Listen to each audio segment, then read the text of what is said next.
Hey, this is MiracleMax. Welcome to Rise of Kingdoms. And I'm doing the thing we're spending all of our time these days doing, and that's killing barbs. But guess what? We've made it to the center of the map, and I am killing at level 38 barbs. Actually, I'm out on the map hunting for any barbs level 36 through 40 right now, because as we know, one of the great things about getting to the center of the map is we get to hit these barbs that are worth 10 honor points each. So exciting to do this. Now, another interesting thing when you hit this part of the map is it actually works out mathematically better to destroy barb forts level 9 and 10 than it does to hunt barbarians. So when you get to this point, if there are barb forts to hit and you have people to rally with, go for that. Points add up much quicker that way. So anyway, all right, so here we are.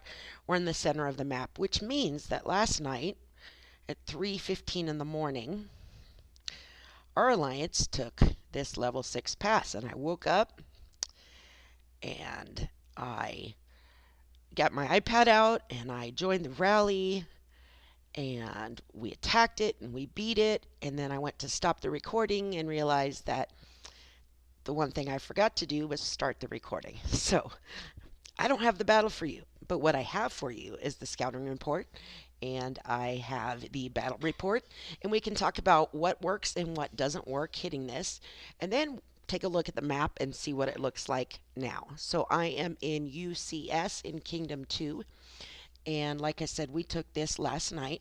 So let's start with the scouting report for it.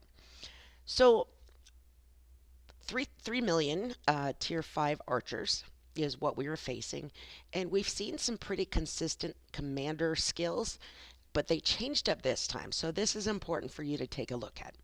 All right, the first skill is different from what we're used to seeing. We're used to a damage factor of 3500, but now this is a damage factor of 1500 for 3 seconds. So 3 turns of a damage factor 1500 in a row to 3 random targets, which means, according to this, if depending on how many armies are attacking it, it's going to pick 3 randomly out of all the armies attacking it and hit them for 3 seconds in a row. Okay, so less damage, great, but 3 armies being attacked, so a modified AoE, but also 3 times the length of time that it's happening for. Interesting skill. Played out a little bit differently. Second skill, all damage taken by the target is increased by 20% for 30 seconds. So every time this first skill happens, then those targets take an increased damage of 20% for the next 30 seconds. So a lot more damage happening spread out versus one big damaging blow. And instead of one target, multiple targets. All right, third, and this is important, heals 20% of the units led by this commander every time they defeat an enemy army. So if you are attacking this with multiple armies, if you're using a rally and a swarm, which means one rally and then multiple solos hitting it, you cannot let any of those solos die. So if you are going to use that method, make sure the people who are doing the solo attacks know that they can come up and they can hit, but when they get down to half health, they need to back up. I say half health because of this first skill, you don't know if you're going to be one of the targets that gets hit or not. So it's important to get out of the battle before you take so much damage that this hitting you could kill you.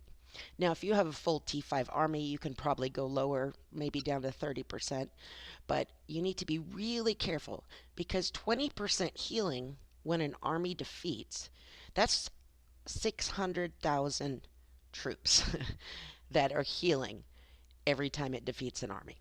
So be very, very clear when you're planning this attack that solo armies cannot die. They cannot be defeated, so 50% health and then back away.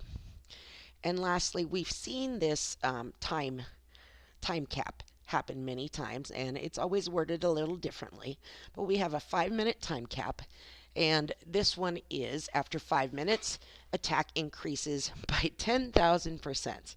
So that's 100 times the damage for every 300 seconds. So if you, after 5 minutes, it's 100 times. After 10 minutes, it goes up another 100 times. Not that we're sticking around after it jumps up. So again, an interesting, different little twist on this one. So when we hit it, we did go with the A rally because it was archers. We went with a full cav rally, and then we had solo armies hitting it and then backing away. Because again, we did not want this to trigger, and we managed to succeed and not let that trigger. So here is our battle report. We did have Minamoto, and interestingly, we had Kusunoki as the secondary. And I was a little surprised by that, and we'll look at what his skills are and see if we can determine why that was chosen. The skills on both these commanders, let's look at the troop buffs and we can take a look at them. So we had max skills on Minamoto and max skills on Kusunoki, but not both level 60. Doesn't matter with your secondary commander. Their level doesn't affect your troop rally size or anything. So, but having a maxed, primary does help since the talent tree is determined. Your talent points is determined by your level. We can see the level 6 pass just had some archer buffs because it's all archers, and we had buffs everywhere. Quite a bit of buffs everywhere. And so that's it for the troop buffs. And then if we look at the battle log, I can give you a quick peek in here. And let's take a look at Kusunoki Masashige's skills. And I'm wondering if it's the first skill that this person was considering when they picked him as their secondary. But I'm really not sure. I was surprised by that. So if we look again, let's take one more look at the scouting report and make sure we understand any negative effects that can happen.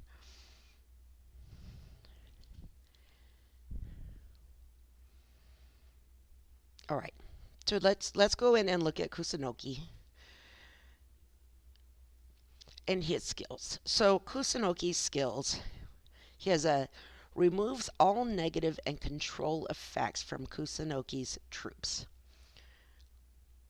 Then it has a direct damage and an additional damage. Garrison, that isn't going to matter.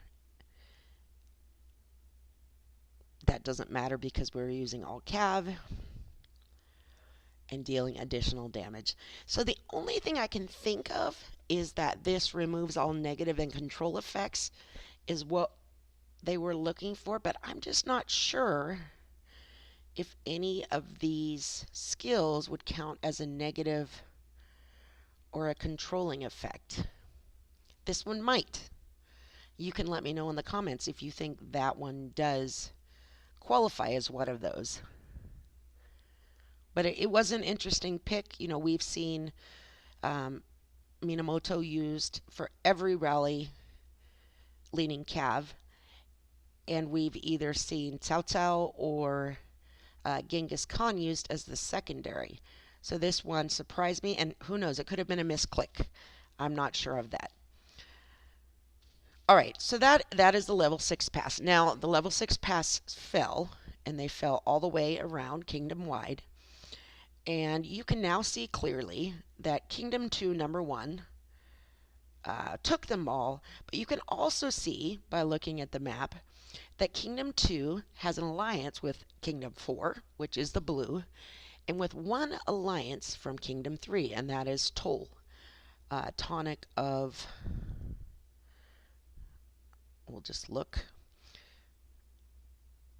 Tonic of Lilith.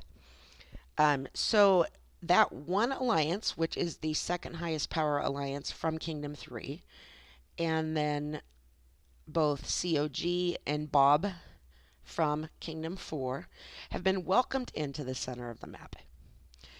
And everywhere else, pretty much, yellow is controlling everything. There's been, as you can see, a lot of disconnected flags. There's definitely been some changes here as yellow has come in and really knocked down. You have to tell you this, let's see, what kingdom would this be?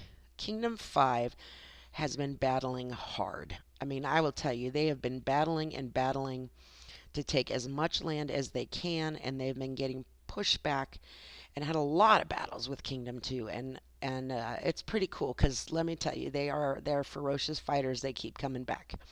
Um, Elsewhere around the map, everybody else has kind of been pushed back a couple zones. I'm just going to show you that the yellow has a clear path pretty much all the way around.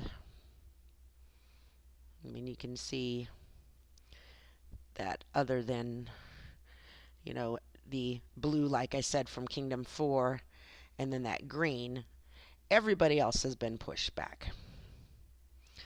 So we're all building to get to the Great Ziggurat in the center. And just some things to think about, and my next video is going to cover this topic, is, in our home kingdoms, the goal was to take the Lost Temple, and that was it. We are the Lost Temple, you have the kingship, you have won the map, and now we have little skirmishes. But on this map, there's a few more goals you need to think about. And depending on how your alliance is doing and how your kingdom is doing, you need to take a look at these other achievements that your alliance and your kingdom can get to. So I'm going to go over those, but just something to look at. There are a lot of other things that you can win if you're not getting the ziggurat, and also there are a lot of things you need to defend against, looking at what the person who wants to be the winner, let's say the kingdom that wants to be the winner, what they're trying to achieve. And again, I'll go into that into more detail, but we have moved into what I would consider the final stage of this map. I look at this map as being 3 stages. The first stage was getting your home kingdom set and building your Crusader fortress. The second stage was fighting through zone 2 and 3 for a chance to get to the center. And then the third stage is the battle for the center, and then the battle to complete the other tasks that would bring you the most rewards in this game. And so we'll take a look at those in my next video, and that will probably take a couple of videos to cover those. So anyway, welcome to the last third, and we have, let's see how many days we have left.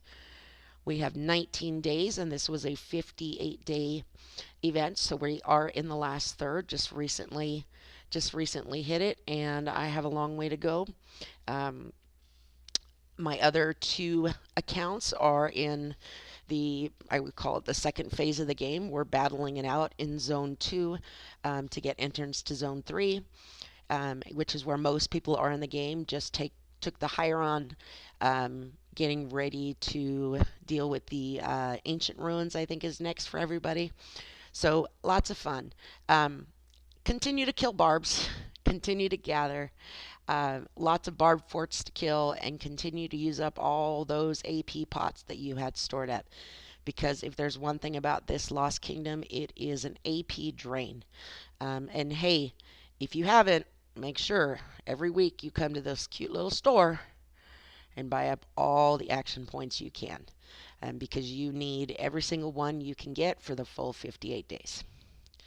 Thanks for watching my video. If you liked it, throw a like on it. Comments. If you have any ideas about that Kusunoki Masashige, I'd love to see your input on that. Also, as I'm beginning to talk about this game in 3 stages, if you have questions you'd like me to answer on either the second stage, which is where most people are at, or on the third stage, which kingdoms 1 through 8 are just entering what I would call the third stage of the Lost Kingdom, I would love to see those, and I will try and address them in my video. If you enjoy these videos, please subscribe. It helps me know to keep making them, and it just shows me some love. So again, thanks for taking time with me, and sorry that I was too sleepy to hit the record button. Have yourself a great day. Bye-bye.